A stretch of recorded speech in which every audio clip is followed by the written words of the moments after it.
Hey quilters, this is Sarah from Snuggle Boy Stitching, and today I'm going to show you a tip for aligning your batting squares in the center of your front and back squares for making a rag quilt. So what I've got here, I've got 10-inch squares for front and back. The front is 100% quilting cotton and the back is 100% flannel. You could also use both flannel or both quilting cotton, whatever you want to do.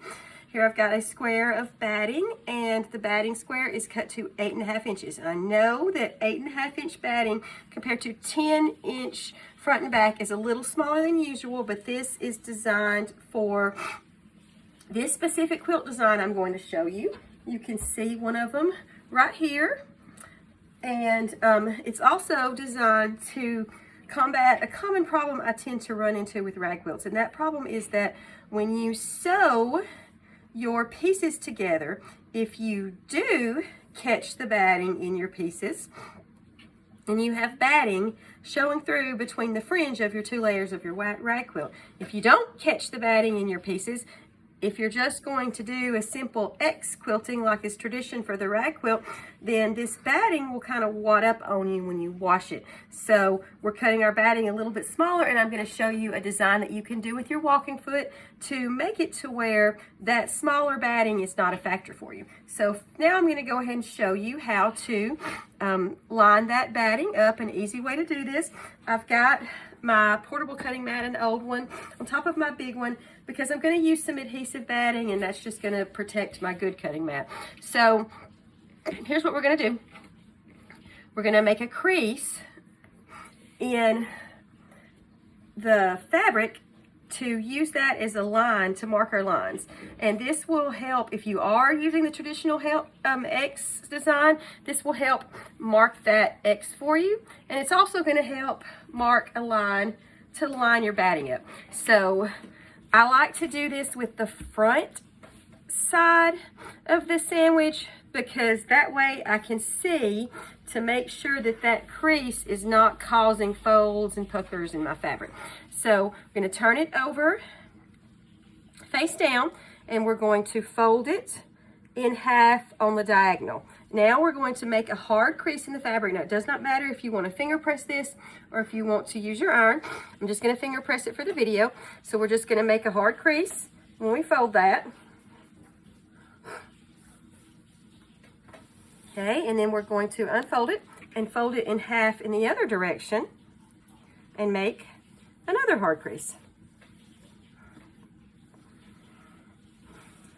So I don't know if you can see that on the video or not, but when you're actually going to quilt it, you'll have an X already marked for you, so you won't have to use a hair marker, you won't have to use marking pins. You've got that X already marked for you, and when you turn it over, you'll have that X marked, and you can get your batting square and line that up so that if you have your corners in line with this X that you marked, you know that that's lined up. And I'm going to use a little bit of adhesive to hold that still, since I'm going to do more than just an X quilt on it. I want that to be basted pretty good. And I'm using quilt basting spray for this. You can also use a washable glue stick, but if you do use a washable glue stick, I would recommend you to put the glue on the front and back piece instead of on the batting, because this batting is cut to the right size and shape, and if you put the glue on it, running the glue stick over it will distort the shape. So I'm using adhesive for this one. So spray a little bit of adhesive and then baste that, and spray the other side, other half of that, baste it. Now we're going to get our backing square, our backing fabric.